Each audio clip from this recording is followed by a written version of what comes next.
মমতার আমলে রাজ্যপালকেও কেস খেতে হয়। সিবিআই ইডি যখন কারু কোথাও রেড করে সেখানে ফোনগুলো পর্যন্ত নিয়ে কেউ ঢুকতে পারে না, কেউ বেরোতে পারে না। সেখান থেকে কি করে সমস্ত ফাইল পত্র এগুলো বাইরে চলে এলো সেগুলো বুঝবে ইডি। ক্যান্ডিডেট লিস্ট কি পার্টি অফিসে নেই বা ওনার কাছে নেই বা পার্টি প্রেসিডেন্টের কাছে নেই বা সর্বভারতীয় জেনারেল সেক্রেটারির কাছে নেই? ক্যান্ডিডেট লিস্ট কি শুধু আইপ্যাকের কাছেই রয়েছে?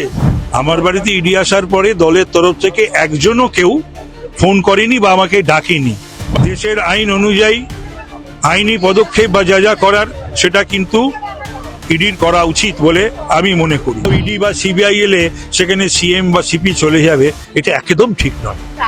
যখন ভোট এসেছে তখন বিরোধীদের ওপরেও তো আক্রমণ কম হয়নি বা কম হচ্ছে না বা কম হবে না।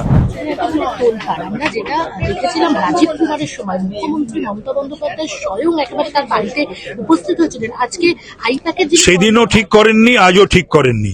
সিবিআই বা ইডি এলে উনি নিজাম প্যালেসে চলে যাবেন, কোনো পুলিশ আধিকারিকের বাড়িতে চলে যাবেন, আজকে আইপ্যাকের অফিসে চলে যাবেন বা আইপ্যাকের মাথায় যিনি রয়েছেন সেখানে চলে যাবেন, এগুলো তো ঠিক নয়।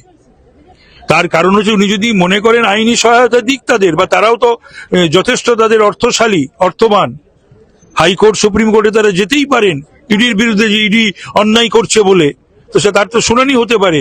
আর পশ্চিমবাংলা তো মানুষের কোটি কোটি কোটি টাকা সব নামি দামি উকিলের পেছনে খরচা করে এই সরকার গত প্রায় 13-14 বছর ধরে।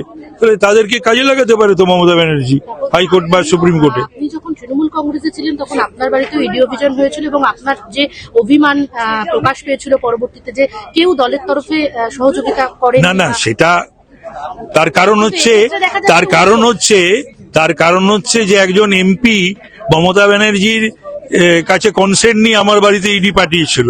সেই ইডিটা তো মানে তৃণমূল করে এটা নতুন কিছু নয়। তৃণমূল করলে তৃণমূলীদের বহু আমার বাড়িতে ইডি গেছে, কতজনের বাড়িতে যেরকম ডিডি গেছে, কতজনের বাড়িতে সিআইডি গেছে, কতজনকে ফলস কেসে ইমপ্লিকেট করেছে, কতজনকে গাঁজা কেস দিয়েছে, এমনকি রাজ্যপালকেও মমতার আমলে রাজ্যপালকেও কেস খেতে হয়, কার্তিক মহারাজকেও কেস খেতে হয়, হিউম্যান রাইটস এর চেয়ারম্যান সুপ্রিম কোর্টের জাস্টিস অশোক গাঙ্গুলিকেও কেস খেতে হয়। হ্যাঁ, এটা ঘটনা। আমার বাড়িতে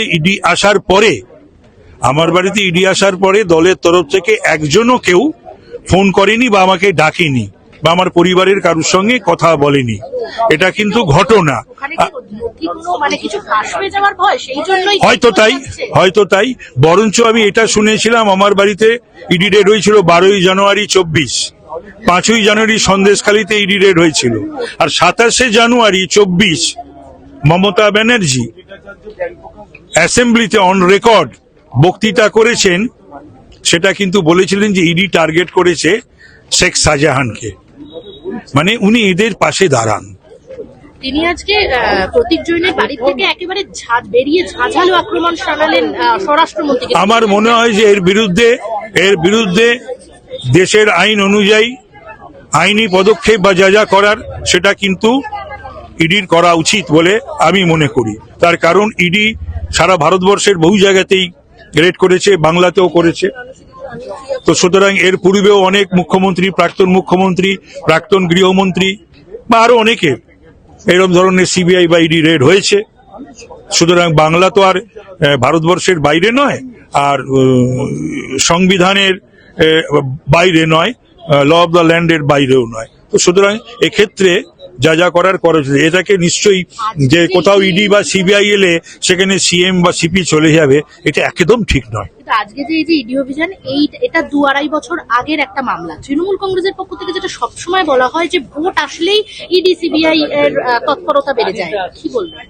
না, তাহলে পরে তো এটাও বলা যায় যে বাংলাতেও যখন ভোট এসেছে তখন বিরোধীদের ওপরেও তো আক্রমণ কম হয়নি বা কম হচ্ছে না বা কম হবে না। তো সেটাও তো যে কোনো বিরোধী রাজনৈতিক দল বলতে পারে, বিজেপি সহ অন্য রাজনৈতিক দলও। আসলে উনি যেটা করেন ভাবেন বোধহয় সেটাই সকলে করে, সেটা নয়। উনি দয়া করে নিজে হোক বা তার নামি দামি উকিল যারা মাসোহারা পান এই বেঙ্গল গভর্নমেন্টের ট্রেজারি থেকে, তাদের সঙ্গে যোগাযোগ করে হাইকোর্টে বা সুপ্রিম কোর্টে কেস ফাইল করুন। বিজেপি এজেন্সি দিয়ে একদম তথ্য পাচারের চেষ্টা। না, এমন কোনো তো ঘটনা নয় যে যদি কোনো ঘটনার সঙ্গে কেউ ইনভলভ থাকে বেআইনি কাজে বা এই মানি লন্ডারিং এ, অর্থকরী ব্যাপারে, তার কাছে সিবিআই বা ইডি যাবে না, এটা তো হতে পারে না। কিন্তু তথ্য পাচারের চেষ্টা যেটা বলা হচ্ছে সেটা নিয়ে কি বলবো? সেটা বুঝবে, ইডি বুঝবে নিশ্চয়ই। ক্যান্ডিডেট লিস্ট এগুলো নাকি? না, ক্যান্ডিডেট লিস্ট নিয়ে ইডি কি করবে? এগুলো একটা না, এগুলো একেবারে একটা ওনার এরকম মাঝে মধ্যেই ওনার একটা পিকুলিয়ার বিভ্রান্ত করার, কনফিউজ করার, ঘুরিয়ে দেওয়ার সমস্ত ন্যারেটিভ। আচ্ছা, ক্যান্ডিডেট লিস্ট নিয়ে ইডি কি করবে? আর ক্যান্ডিডেট লিস্ট কি পার্টি অফিসে নেই বা ওনার কাছে নেই বা পার্টি প্রেসিডেন্টের কাছে নেই বা সর্বভারতীয় জেনারেল সেক্রেটারির কাছে নেই? ক্যান্ডিডেট লিস্ট কি শুধু আইপ্যাক এর কাছেই রয়েছে? সবচেয়ে আরো একটা বিষয় যেটা ঘনীভূত হচ্ছে রহস্য, যে প্রতীক জৈনের বাড়ি থেকে উনি একটা ফাইল এবং ল্যাপটপ নিয়ে বেরোলেন এবং আইপ্যাকের যে অফিস সল্টলেক সেখান থেকেও গাদা ফাইল একটি গাড়িতে তোলা হলো। তৃণমূল এগুলো ঠিক নয়। যতদূর জানি সিবিআই ইডি যখন কোথাও রেড করে সেখানে ফোনগুলো পর্যন্ত নিয়ে কেউ ঢুকতে পারে না, কেউ বেরোতে পারে না। সেখান থেকে কি করে সমস্ত ফাইল পত্র এগুলো বাইরে চলে এলো, সেগুলো বুঝবে ইডি, দেশের আইন বুঝবে। বিজেপি মানি পাওয়ার এবং মাসেল পাওয়ার দেখাচ্ছে ভোটের আগে।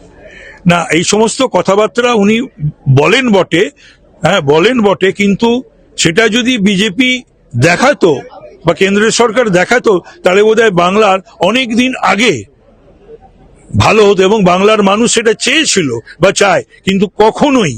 এবং সেদিন স্বরাষ্ট্রমন্ত্রীও সে কথা বলে গেছেন যে যেটা করার ইডি সিবিআই করবে, কিন্তু ইডি সিবিআই কে বিজেপি বা সরকার ব্যবহার করে না বা করেনি। আরো ভালো খবর দেখতে সাবস্ক্রাইব করুন বাংলা হান্টের ইউটিউব চ্যানেল। বাংলা হান্টের আরো খবর দেখতে নজর রাখুন। বাংলা খবর মানেই বাংলা হান্ট।